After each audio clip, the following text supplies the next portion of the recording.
للمتقين مفازا.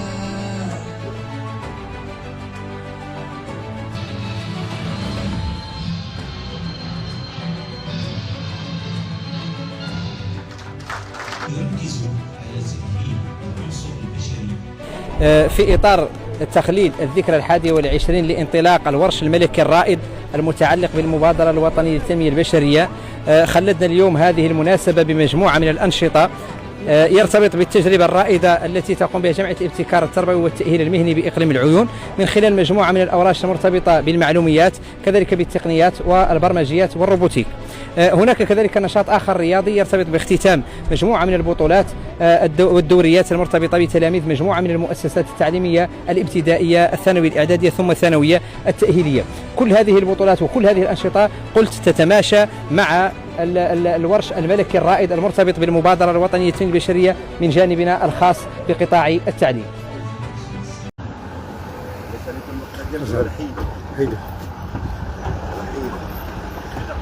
يلا رجعوا للورا يعني رجعوا للورا سكتنا شباب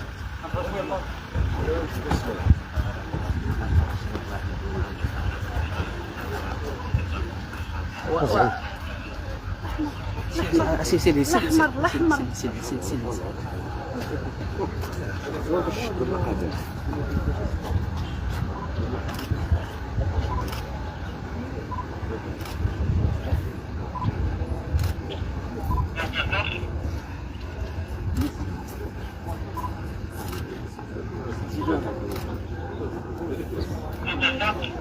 زعلوا شيء حنا زعلوا شيء مضرين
ومثابرة طوال الموسم الدراسي وتقديرا للجهود التي أسهمت في تحقيق هذا النجاح من أسر وأطر تربوية وإدارية وكافة الشركاء. إن الاحتفال بالتميز ليس مجرد مناسبة لتوزيع الجوائز والشهادات، بل هو تكريس لثقافة الاستحقاق وتحفيز الأجيال الصاعدة على مواصلة طلب العلم وترسيخ قيم الاجتهاد والانضباط والإبداع باعتبارها السبيل الأمثل لتحقيق التنمية. عزيزات التلميذات، أعزائي التلاميذ، الحضور الكرام كل باسمه وصفته وجميل وصفه، يطيب لي أن أرحب بكم جميعا في هذا الحفل البهيج، هذا الحفل الذي نحتفي وإياكم بثمرة مجهود سنة دراسية كاملة بحفل التمييز لنهاية الموسم الدراسي 2025-2026، والذي يأتي هذه السنة تحت شعار منارة الريادة وطن يبنى ومجد يسار، وهي مناسبة وطنية مواتية لتثمين المجهودات المبذولة من قبل كافة المتدخلين في الفعل التربوي.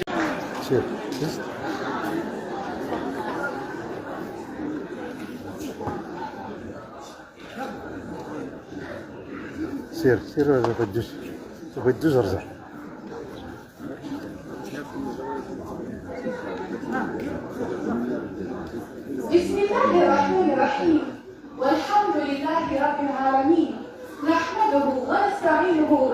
ونزكي ونصلي ونسلم على سيدنا محمد وعلى آله وصحبه.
هنيئا لكل المتوجين ايمن طلحه، فطيم زهراء حماد، ادم الضرير.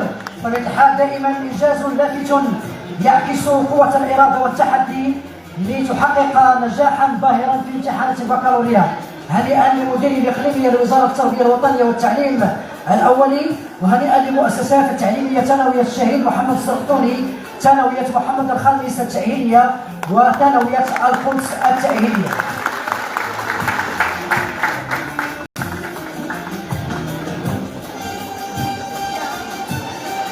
وبطبيعة الحال الشكر موصول دائما للأساتذة، أساتذة العلوم الفيزيائية وعلوم الاقتصاد وكذلك العلوم الرياضية. هنيئا لكم وهنيئا لكل الفائزين بالعلم والمعرفة والدراسة والاستحقاق. إذا بطبيعة الحال الشكر موصول للسيد عامل إقليم مدينة فنطان على تتبعه ومواكبته لكل مجريات العمل الدراسي والاستحقاق التربوي داخل الإقليم.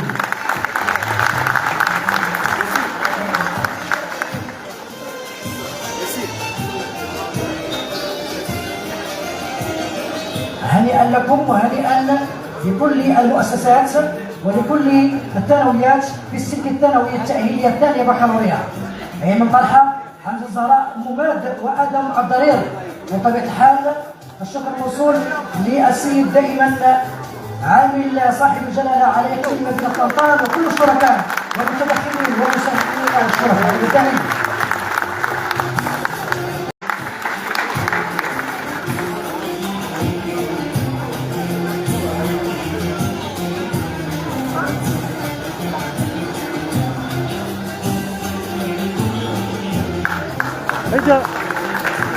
هنيئا لكل التلميذات والتلاميذ الذين حصلوا على معدلات والتي أكلت سرور آبائهم وأساتذتهم، وكذلك الإطار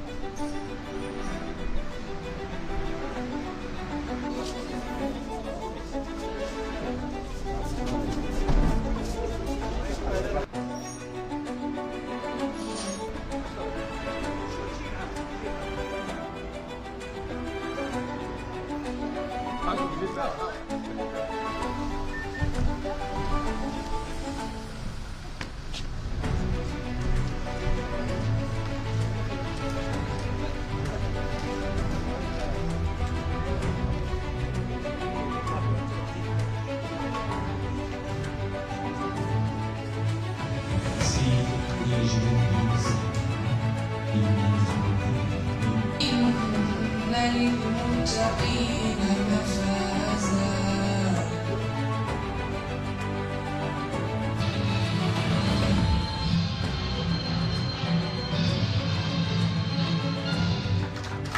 يركز على تأهيل العنصر البشري في إطار التخليد الذكرى 21 لانطلاق الورش الملكي الرائد المتعلق بالمبادرة الوطنية للتنمية البشرية، خلدنا اليوم هذه المناسبة بمجموعة من الأنشطة يرتبط بالتجربة الرائدة التي تقوم بها جمعية الابتكار التربوي والتأهيل المهني بإقليم العيون من خلال مجموعة من الأوراش المرتبطة بالمعلوميات، كذلك بالتقنيات والبرمجيات والروبوتيك.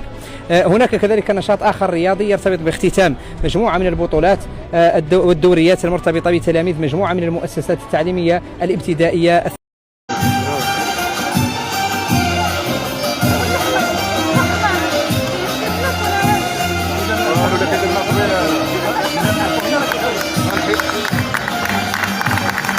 هنيئا للمستحقين، هنيئا لشباب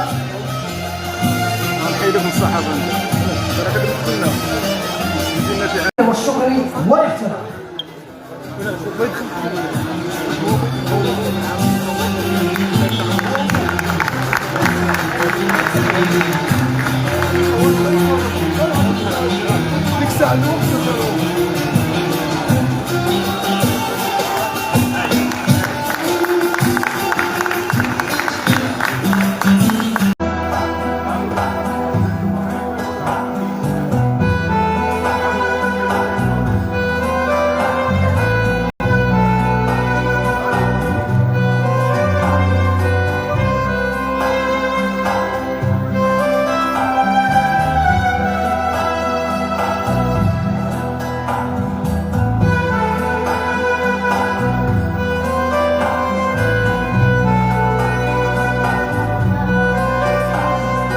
الوطني بامتياز. نجدد الشكر لكل الشركاء والداعمين والمتدخلين. شكرا جمعية تنمية التعاون المدرسي على التنظيم المحكم بطبيعة الحال تحت إشراف مدير الإقليمي لوزارة التربية الوطنية والتعليم الأول والرياضة وبدعم من المبادرة الوطنية للتنمية البشرية. استحقاق الكفاءة، التتويج الوطني في فن الخطابات، التتويج الوطني في مسابقة الإعلام المدرسي، التتويج الوطني في تحدي القراءة العربية، التتويج الوطني في الريبورتاج التربوي، وأيضا التتويج في فن الحكاية.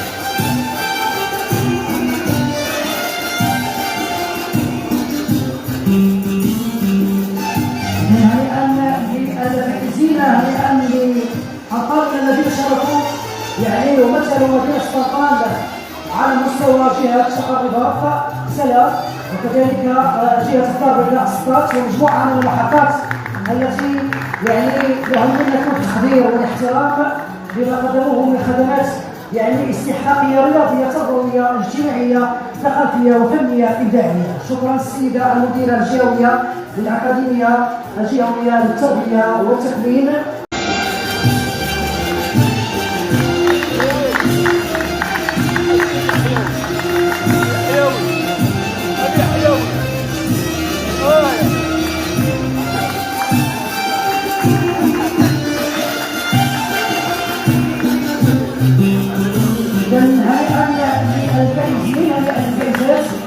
شكرا موصول السيد الكاتب العام لعمل تقنين طنطا. شكرا. نرفع جميعا أكثر القارعة في الخيرة. اللهم انصر رسم عزيز وعزام، اللهم انصر ولا تنصر عليه، اللهم وفقه للخير وعليه، اللهم وفقه لهداك واجعل امامه برضاك. وارزقه اللهم البطانة الصالحة التي تعينه وتذكره وتدل على الخير. واحفظه يا رب في محبة السبع المثاني والقرآن العظيم. اللهم احفظ به امننا، واحفظ به عقيدتنا، واحفظ به مقدساتنا، واحفظ به وحدتنا يا ارحم الراحمين يا رب العالمين.